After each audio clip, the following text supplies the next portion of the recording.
Wepa! What up? This is your boy Omega, and I got my big homie Caleb the Taylor. I mean, that's what he goes by. He's the man, the everything. What's up, brother? How you doing? Good. How are you? Alrighty. Obviously, I'm not JJ. You know what I mean? She out there. She just dropped a new book. So check out her socials. All right. Make sure you support Indy. Her book is fire right now, getting great reviews. So, make sure you're out there and show some love. Now, today, brother, you put me on this band. Homie put this together real quick, man. We have a fire musician on deck, a vocalist of an amazing heavy metal band. I mean, yo, if this music don't make you want to mosh, then I don't think you have a soul. But I mean, right now we have the one, the only, the legendary future star here, Glen. Hey, what's going on? Hopping, how you doing? Oh, I'm doing amazing, man. Thank you so much for having me on the show, you guys. Killer intro, very flattering. Thank you. It's a pleasure to be here. Yeah. Listen, I've been feeling your music all night. It's been keeping me up over here in Mass, and my neighbors as well, probably. But luckily they did not, because I think they were feeling it too. It is fire. So yeah, thank you for hanging out with us today. So let's get started, Glen, because we love a good origin story here. So tell us a bit about yourself, where you're originally from, and what was the first piece of fandom music that you fell in love with? Nice, excellent, cool, man. So I'm from Western Canada. I grew up in Nanaimo on Vancouver Island. For those who don't know, we got a little island off the coast of Canada. So I started off there, living on the beach, except it's very cold and wet and rainy. Then I moved in the interior, lived in Calgary for a bit. Now I'm in Vancouver, Canada. But it all started back in Nanaimo when I was pretty young. This was like year 2001 for me. And I got a copy of none other than Meteora by Linkin Park, classic album. And that changed everything. My parents got good taste in music. So I was on track, but then I got that. Or my friend had that CD and he showed it to me. And I was like, yo, I need this. And he was like, I got you, don't worry. And then he burned a copy of the disc and gave me a bootleg of the album. And I listened to it. I had a boombox, actually, old boombox. And I just had that on loop forever. It was just my kind of later childhood anthem playlist, just that CD. And that's kind of when it all started. And Linkin Park's a pretty relevant band, I think, in this genre. And they're still so relevant all this time later, especially that album. That's kind of where it all started. The music for me, it began with that CD. Linkin Park was my mid-20s jam when I was working out, getting all angry and shit. Yeah. And I got to see them while they were on tour with POD, which is pretty cool. Nice. On deck, in the pit, having a great time. I got to see him close, so it was fire. You know what I mean? Rest in peace. Yo, I mean, ain't gonna man. All right. Legend.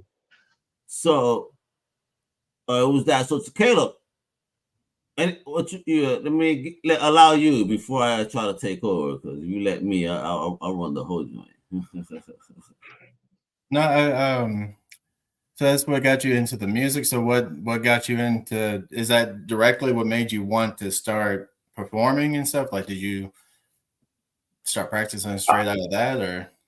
Good, good question. It took a lot longer, actually. So I'm trying to think how old I must have been. I must have been 12 or so when I got that CD, and then almost another 15 years later, I was a really big music fan. I got into metal. The long hair kind of kicked in, all that stuff. I got into kind of more heavier stuff. I was doing a lot of listening to Arch Enemy in high school. I got into In Flames, a little bit of Cannibal Corpse, that good stuff. A lot of the heavier type of stuff. And then I heard my parents listened to a lot of progressive music, and then I heard Dream Theater for the first time, and that was Shred City, and I was like, wow, that's crazy. And then I think Opeth kind of was the final straw. I got into that's still one of my favorite bands. They're just so gnarly, so good. And a lot of nostalgia for me and stuff, especially what my folks listen to. And that was when I decided okay, I'm gonna get a guitar and I'm gonna actually throw a chip in the pot, see what's going on, what's it all about. I spent all this time listening to music. I was like, I'm gonna dabble. So I got a guitar and I just turned my little 30-watt combo amp up real loud. Totally sucked. Bothered everyone. Just kept going at it until I got a little bit better. I started doing bands in like kind of not like super long ago, probably like 2015ish really. I would imagine is when I kind of got started. And then I met Tryst in 2018. I started on bass in Two Shadows, then eventually moved to vocals. So it's a bit of a windy journey for me. But yeah, it was my 19th birthday. I bought myself a guitar, and that was the first I'd ever played an instrument. Was that your intent to lead into being vocals, or was that just y'all needed someone and you just happened to be the best at the time? Yeah, I never thought I'd do vocals. That always seemed like too much, and it was for a while. If I was like, I'd get nervous all the time for the first bit. Now I don't really get nervous anymore. But I was really into writing. Writing, I think, is what caught me immediately, and I would write like whatever, like drums or anything, vocals too. And then I did a lot of backing vocals in my bands because you always get like singers, and I would always help out, and I kind of knew like what was going on. I'd help write the song, so I had a good intuition for it.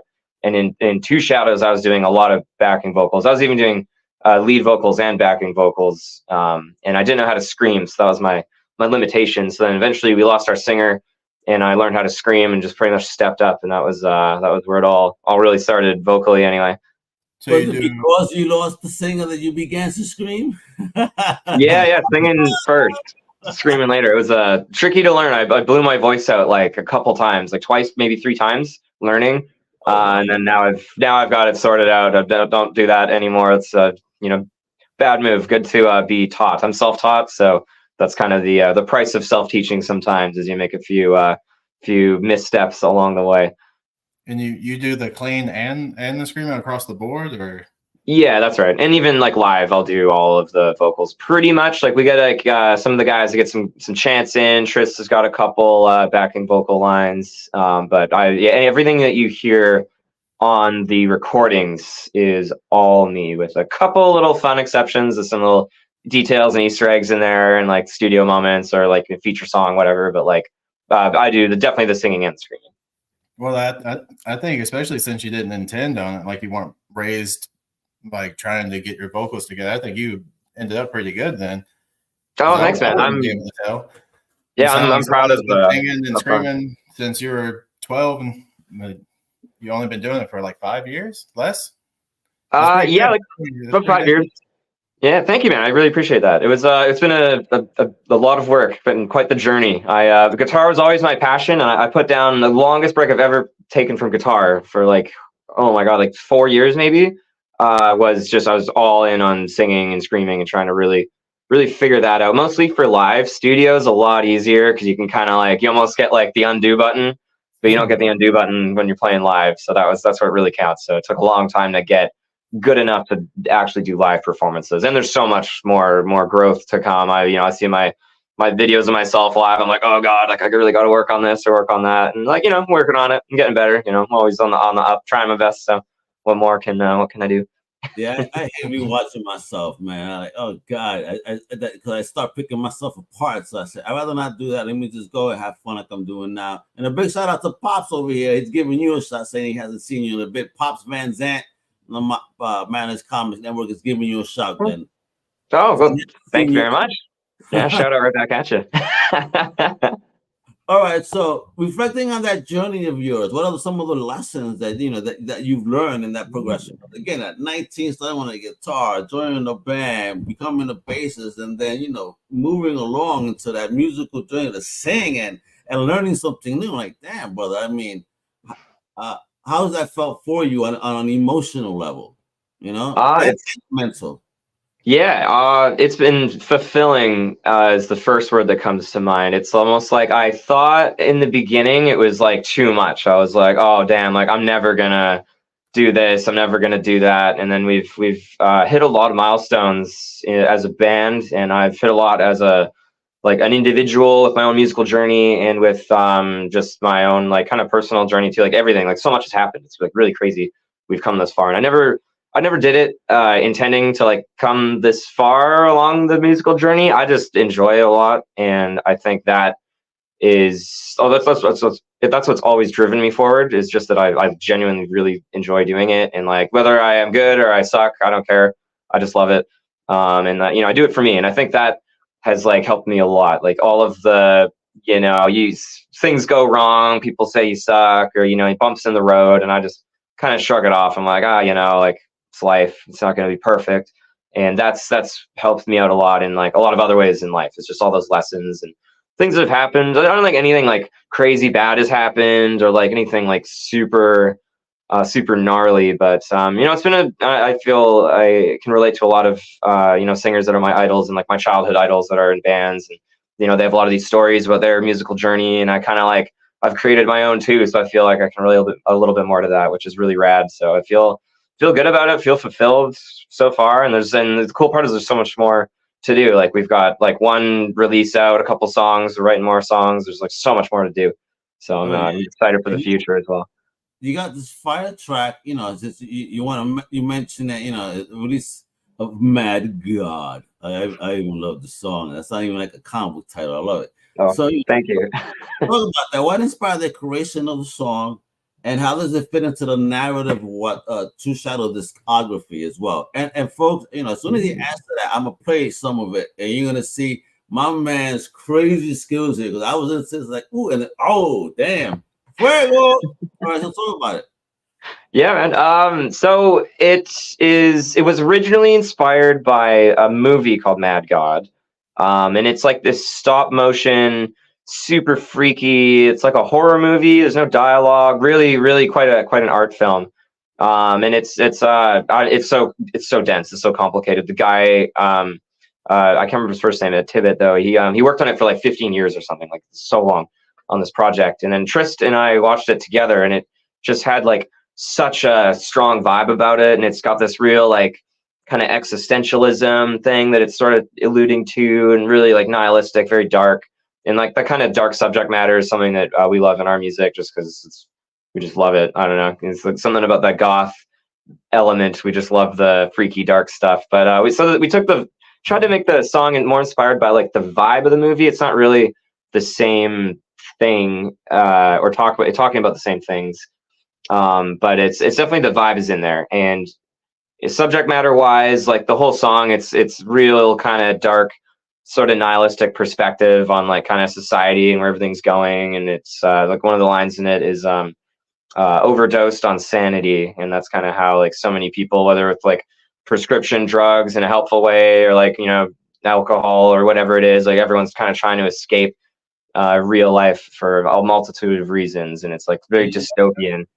And like that's kind of that gets into the movie, and that's kind of what we tackle in the song. And I just kind of talk about it a little bit, and it kind of it's we try not to be too heavy about it. It's a little bit of a lighter perspective, still pretty intense, but it fits into the Two Shadows catalog well, because a lot of the other songs that we've done, it's about like personal struggles and stuff, and about like addiction, and about mental illness is another one, and all of these things they have in common is it is these kind of like alternate paths from like just real life. Like it's like you're not, you're either somehow you're just not where you're supposed to be, and that's what we sing about a lot, is like getting back to where you're supposed to be, or like finding peace and being in somewhere else. And this is sort of like more of an overview of all these topics, and just a kind of an intense look at like what's going on here. And it kind of focuses more on the like addiction side of things, but there's a lot more that could be talked about in there. And I think like that topic in the song was new to us, and we could explore that further. I don't know. But it was an interesting one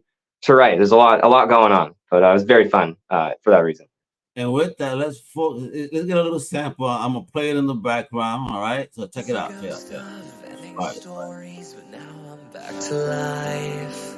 I'd pass through walls like combing hair that's infested with lies. So try to see through it, the dust is thick as ice. The more you move, the quicksand pulls you. Want to take your life before you lie.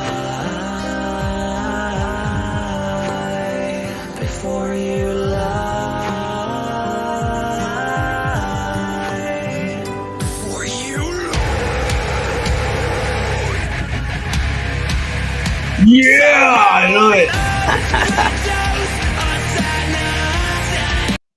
I mean, you hear his voice, people. You heard that he goes so soft, and all of a sudden, wherepa, what? You start throwing kicks and punches in the air, baby. You know, woo. Where do you dig in that energy though? When you do this, how do you even do that, brother Glenn? I mean, you go so soft, and it's like where do you pull that energy from?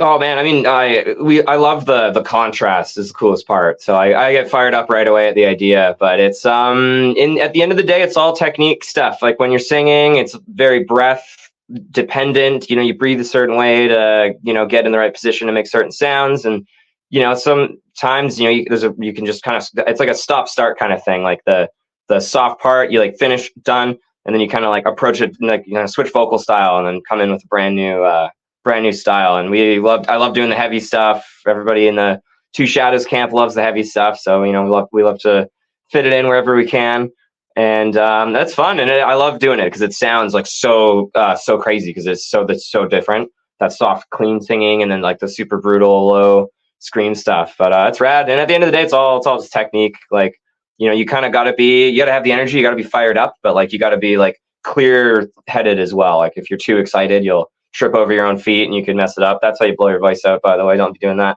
But just think, you got to think technically, pace yourself, and know it'll sound rad when you do get it right.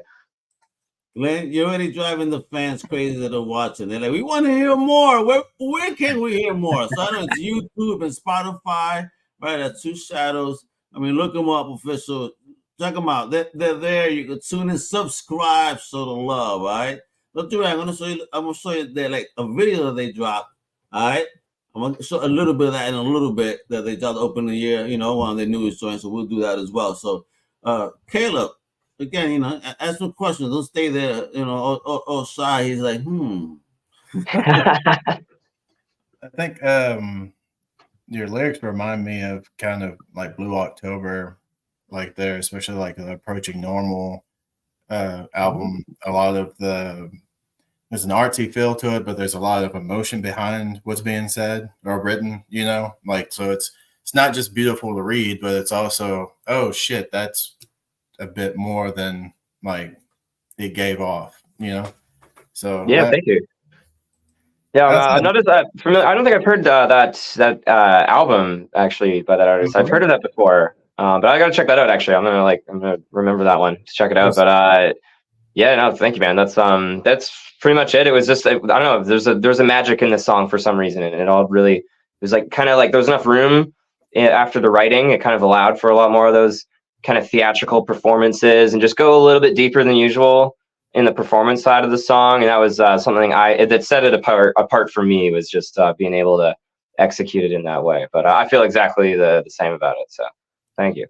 And we have Stuart here. Says reminds him of Stained. Stained. Oh yeah, nice. Yeah. It's been a while. Hey, listen, they're harder than you think. I've been to one of their concerts. When the album after the It's Been a While album. Oh yeah, harder than you think. they're actually good. Like that's actually a good band, honestly. Like Stained is sweet. Like they got like some of that older, kind of era, the 2000s stuff, the Creed level, like all these bands at the time were doing it, I think. But they have some great songs that just rip, and that's just fact. Yeah, man. But talk about what's sweet, man, is what you guys do too. Here. This video, yeah, this was a fun one. This me and Tryst did this whole video ourselves, set it up and everything, did it independent. So that was really fun. Yeah, folks, I'm gonna show a little sample over here. More love for the band Two Shadows. All right, you got to keep them boys on your radar, baby, because this is what it is. Left me bought and sold. I reflect beside how they feel as though they are not mine. They are not where it began. It's so far away from me.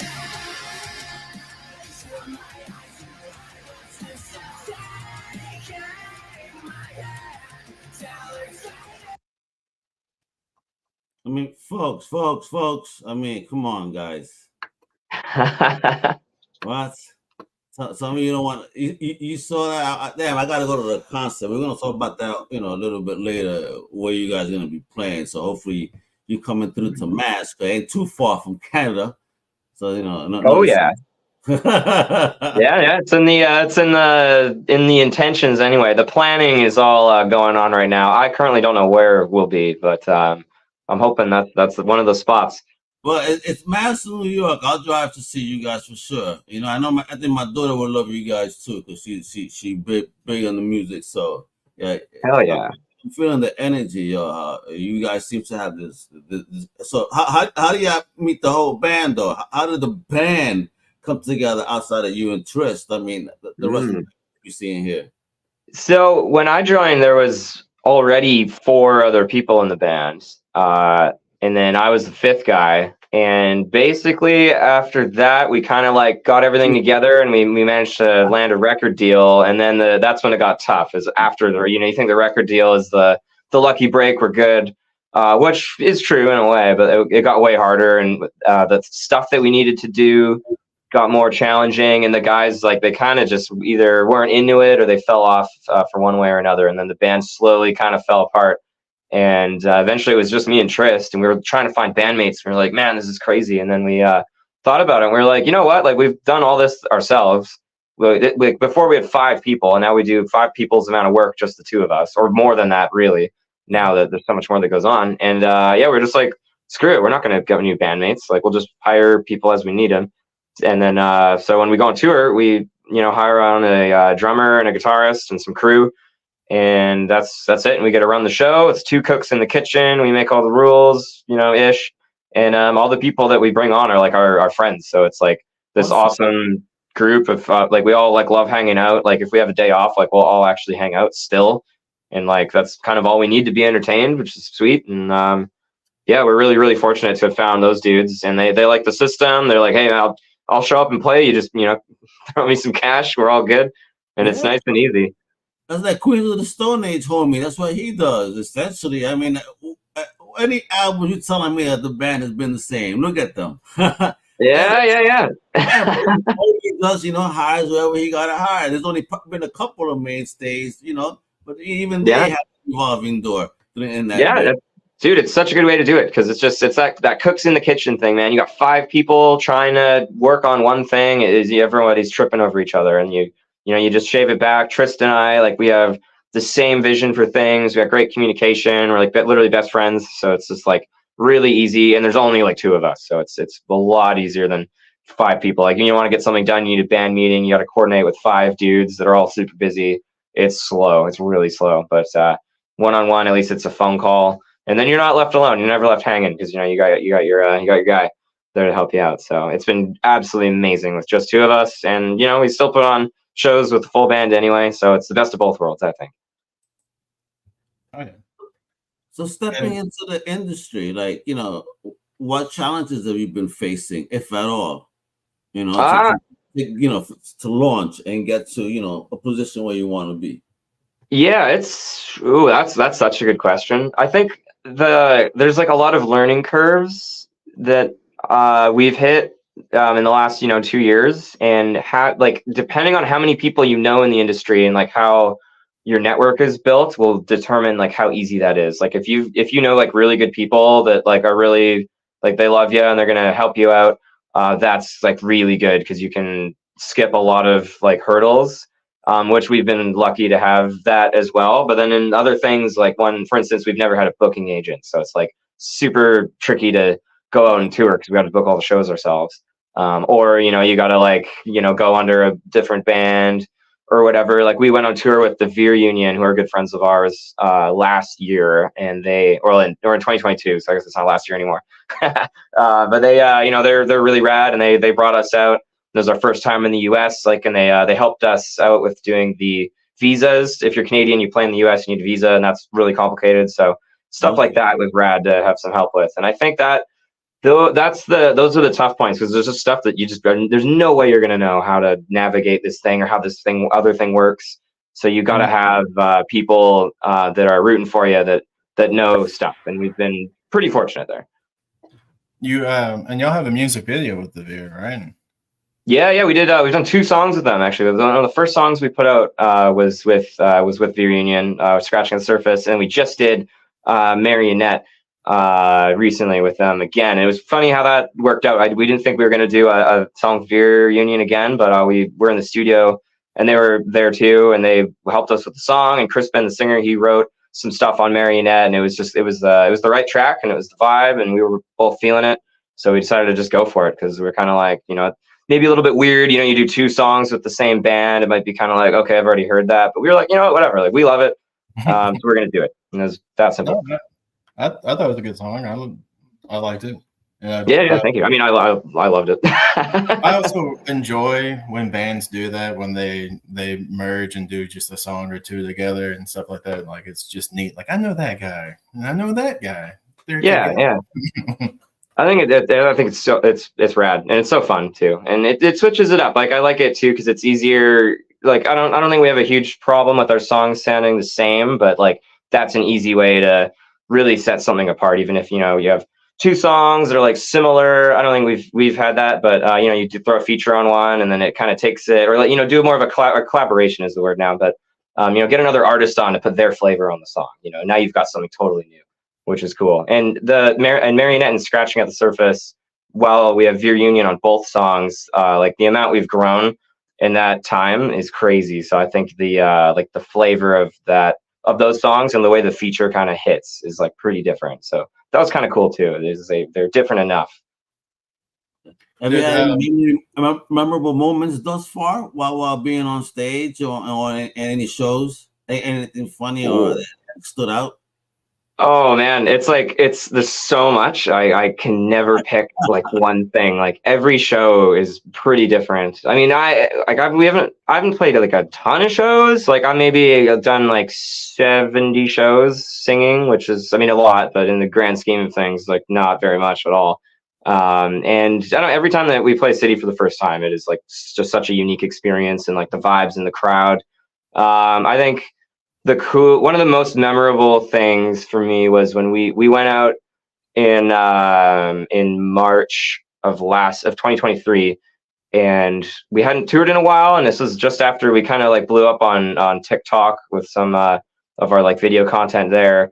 And when we played like our next show after that, I remember going up and the crowd was decent, and the people in the audience actually knew the words, and I could hear them singing the words.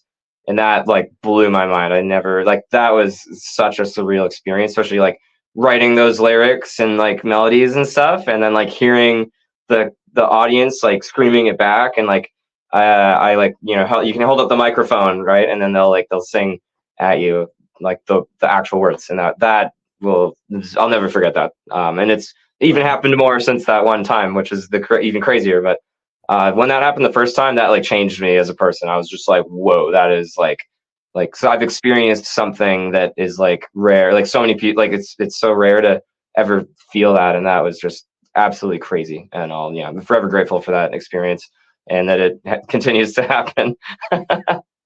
Amazing.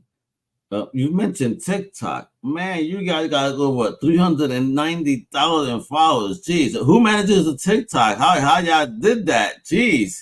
I mean, were you dancing? What's going on? Yeah, it's even higher now. Funny enough, we're creeping up to 500,000 on TikTok alone, which is like, what on earth? Is so crazy. That is one of the coolest things.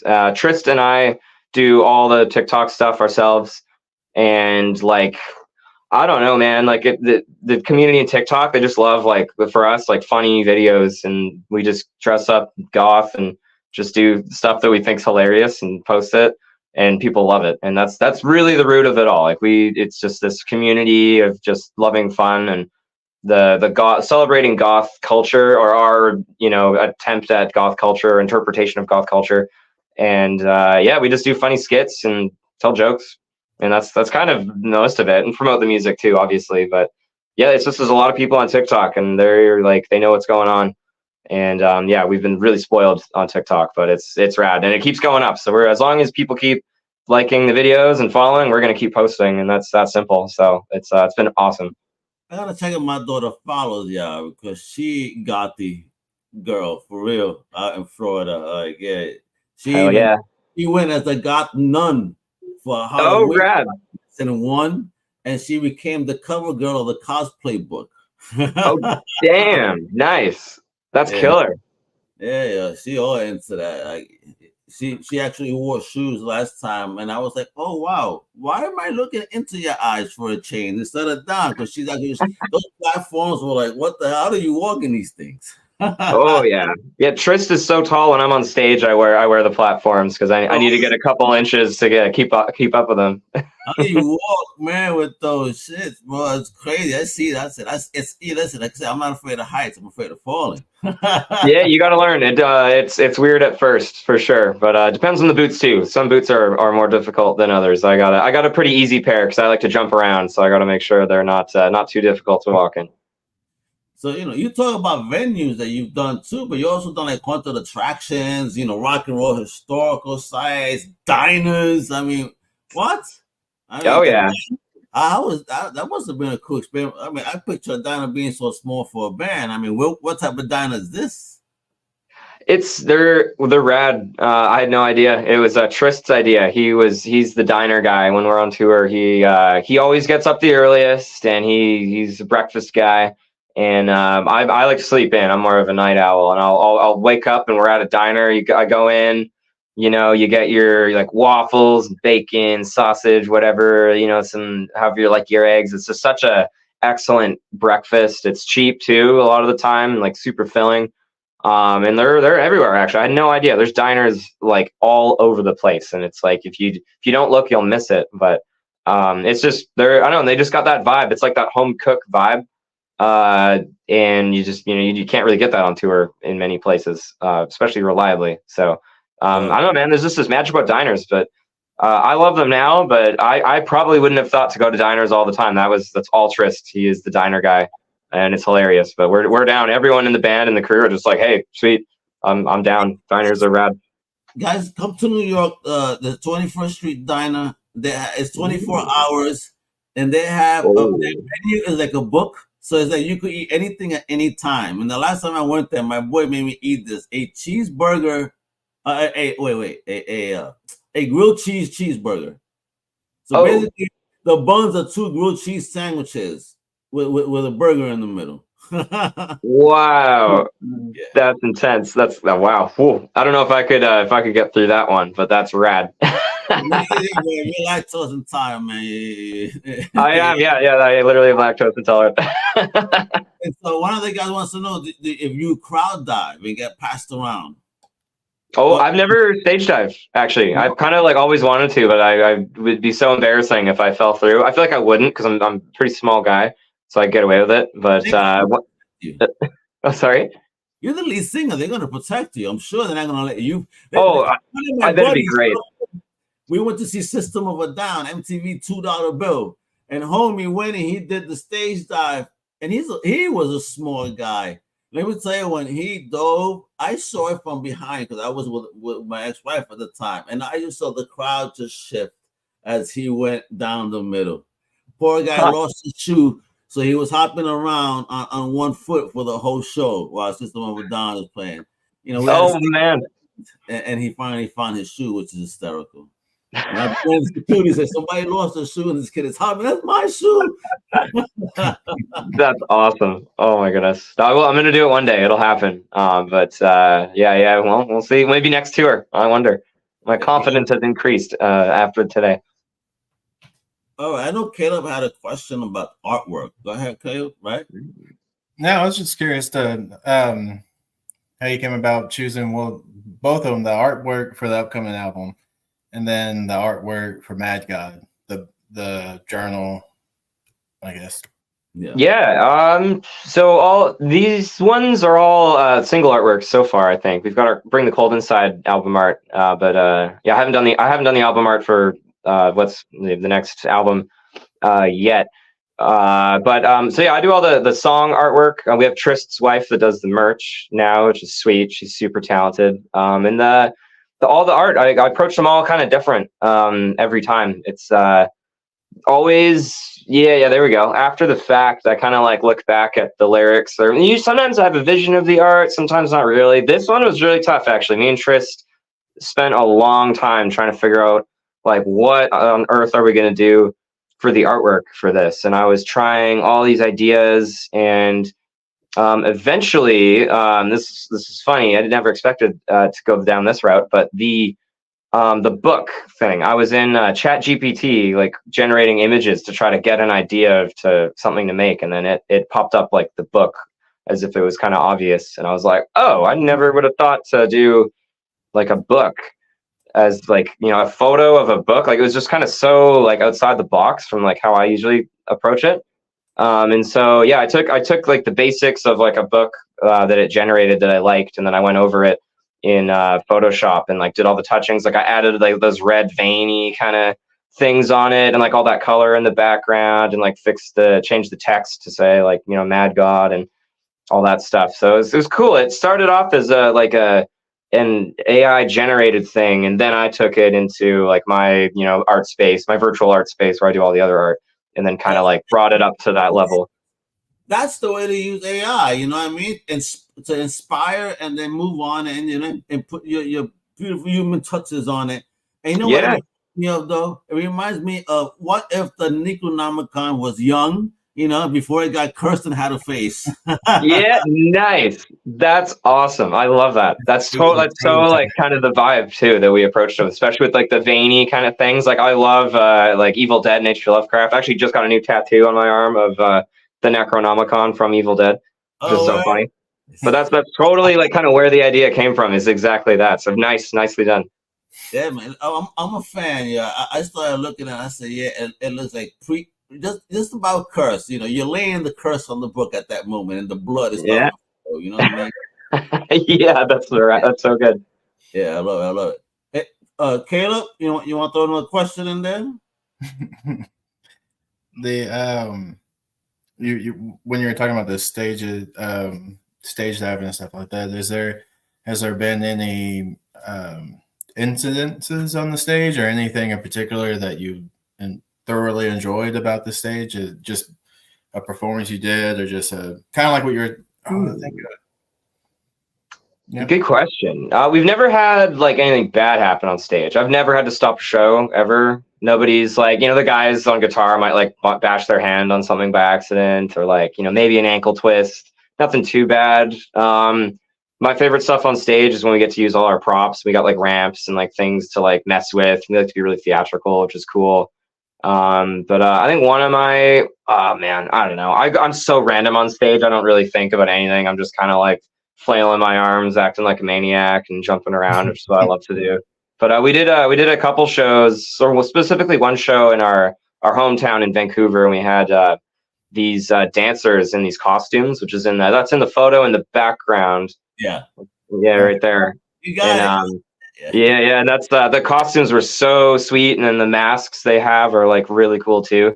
And then I think being like part of such a big production like that, and there was like some choreography going on, and that kind of changed the vibe, where I wasn't just jumping around like a maniac anymore. I actually had to like kind of straighten the tie and be a little bit more serious, so I didn't like crash into anyone.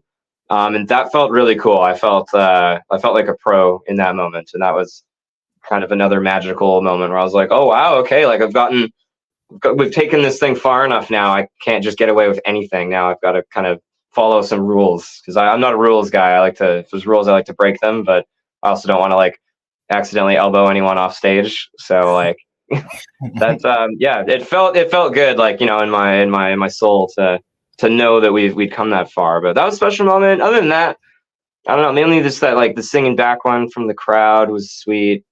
And I don't know, we're always thinking of new stuff, so I'm sure there'll be a lot more. And so far the craziest thing that we've done is we get the dancers and all the stage props, but now we've done that, so we got to raise the bar and find the next thing. Well, there's a long career ahead for you guys for sure. You know, so fingers crossed. What are the next exciting projects that you guys got planned? You know, what's popping? What do we need to look out for? You know, when it comes in the world of the Two Shadows verse. Ooh, well, we're talking about shows. We're planning on playing some shows in 2024. We're planning on playing a lot of shows. That's the hope. That's the intention. So we're working on that right now. The year is young, and we're in talks to get out there and see all your beautiful faces. You know, check out some spots we haven't been to before. We've hit 25 states so far, so we're halfway there. And yeah, we want to do some damage and raise that number in this year. East Coast y'all done, or have y'all been west? We've done like the west side of the states and kind of through Texas, and then we've kind of done like the top, like we did the Midwest. We made it just to New York, made it to Rochester, New York. That's the furthest east that we've been. Yeah. So we'll see if we can do a little bit better this year. And yeah, we're working on new tunes right now, so you can expect some new music coming up. I don't know when. That's that's above my pay grade. I don't know when it'll actually come out, but we're making them. I'm working on songs this week. Tryst has been working on songs, so I'm hoping that there'll be some new stuff coming like super fast. I don't want to wait. I don't want to pace myself. I want everything out immediately. That's kind of my hope. And if the powers that be agree, then that will be the case. And what's the social media schedule like? I mean, when you guys doing stuff on the TikTok, is this daily? Every other day? What's up, man? So people could, start following and know when you're dropping some stuff. We want to be daily. It's not really daily. You could maybe say every other day. Every time that we do the TikTok or the social media stuff, like me and Tryst will meet up and we'll do as many videos as we can, like in a day. Like maybe we'll get like 5 videos if we do really good, and then Tryst will blast them out every time. He will post one a day until we're completely out.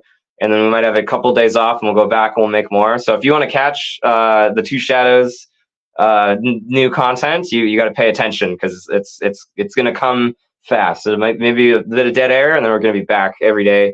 Pause every day. So I don't really know. I don't know if anyone knows. I don't think Tryst knows. But if there's videos that we got, then we're releasing them right away. So yeah, keep your eyes peeled, and you'll see them. Excellent, Caleb.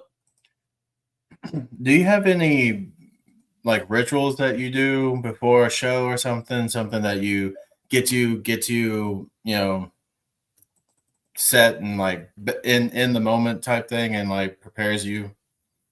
Yeah, well, I would say kind of no. I don't think we do. I'm not really. We're not very. What you call it? Like we don't believe in a lot of like luck and rituals and stuff. Like there's like getting in the zone, but like for me, that's my warm up. Like I do my warm up and I'm pretty much ready to go. And what my warm up is really simple, kind of like I just lip trill and make just weird sounds to kind of get my voice a little bit more loose. And I don't know, maybe the guys like, I don't know, they like tune their guitars. Like it doesn't take much. I've even had like days where I've been like talking to somebody like and like having a drink, and then I like hear my like vocal part about to start on stage, and I'm like whoop, and like have to like run on stage really quickly. But every time that I see the audience, that I've switched on. That's always what it takes. I can't be backstage and like do jumping jacks or like get in the zone. Like I'm not in the zone at all. And then as soon as I see the crowd and like we like make eye contact and that connection happens, then I'm switched on right there instantly every single time. And that's the only thing that does it for me. So I just make sure I'm I got my outfit figured out. I'm warmed up. I'm ready to go. Maybe a little stretch, and then as soon as I see that crowd, then it's on, and it will not be stopped. And that's the ritual, I guess. It's maybe you could say at the last possible second. I'm already on stage for the moment before I say something. That's when it all comes together. I'm the same. I'm nervous before the very, very moment it happens. I'm nervous right up until, and then all of a sudden when I hit on, it's like, oh shit, boom, I'm here. Let's go. Mega's alive. Yeah, I can't think about it. I get nervous if I think about it. If I'm backstage and I'm on in 5 minutes and I'm just like, okay, I'm going to go up. Okay. And then I'm going to go to the mic stand and then I'm going to say this. Like, I'm like, no, I've overthought it. I'm going to mess it up already. I can't even mess that up, and I would mess it up. So I just don't think about it. Just chill. Be physically as prepared as possible, and then as soon as you feel that electricity, that's when I know that it's going on. Love it. And folks, I know somebody was asking about merch. If you want merch, you go to the number 2 shadowsofficial.com, and I have it on screen. I mean, look at it, dope t-shirts, all sizes, for the ladies, for the gents. I mean, they even got socks for you to keep your feet warm right now. Because right now it's cold up here in the north. I'll tell you that much. So, all right, you need this.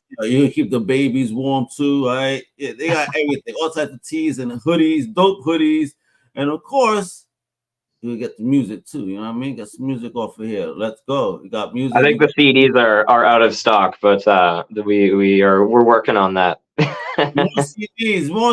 Let's go. We need the CDs. We sold too many on tour, and then we got back and realized there was none left. I thought we left some here, but we totally didn't. So we gotta order more. Yeah, man, make it happen. I gotta get my autograph CD. You know, because you guys are definitely future metal. I can't wait to see you guys on tour on deck with some big bands, and then some solo tours where you're the headliner. It's gonna happen because you got a hell of a voice. Your bandmates, your homie, no fucking rocked out music, bro, for real. Got that way. I definitely want to start, like I say, doing them high kicks over there, like I've been saying in them videos. Like, let me do karate on the floor. Come on now. Wow. Caleb, any question? Do y'all have vinyls? Do y'all intend to do vinyls? Because I was kind of expecting to see some really artsy styled vinyls. I want to do vinyls. I think that we haven't had the means to do vinyl yet. Maybe we're getting closer. First of all, there's like the manufacturing price point thing, like in our budget that we're working with, we didn't have the flexibility to go to vinyl. But I don't know, I would love to do like a vinyl, like a 2-side that's got like all the songs on it or something, like, like all of like a certain era, like, I don't know, like a compilation-y thing, or maybe the albums we just go to vinyl. I don't know, but if we will do it eventually, and when we do, it'll be creative and it'll be unique. I don't think we would just like pop the album and just do it in vinyl. Like we'd add something, or maybe like a new song type thing. Yeah, and I don't know what that is yet. We've talked about it a lot. We intend to do it when the opportunity arises, but it's got to be special. It's not just going to be a vinyl for the sake of a vinyl. It's got to be greater than that. So I don't know what that is, but we're as soon as we have the ability to make them, that's going to be our first thing that we're on, because I love vinyls.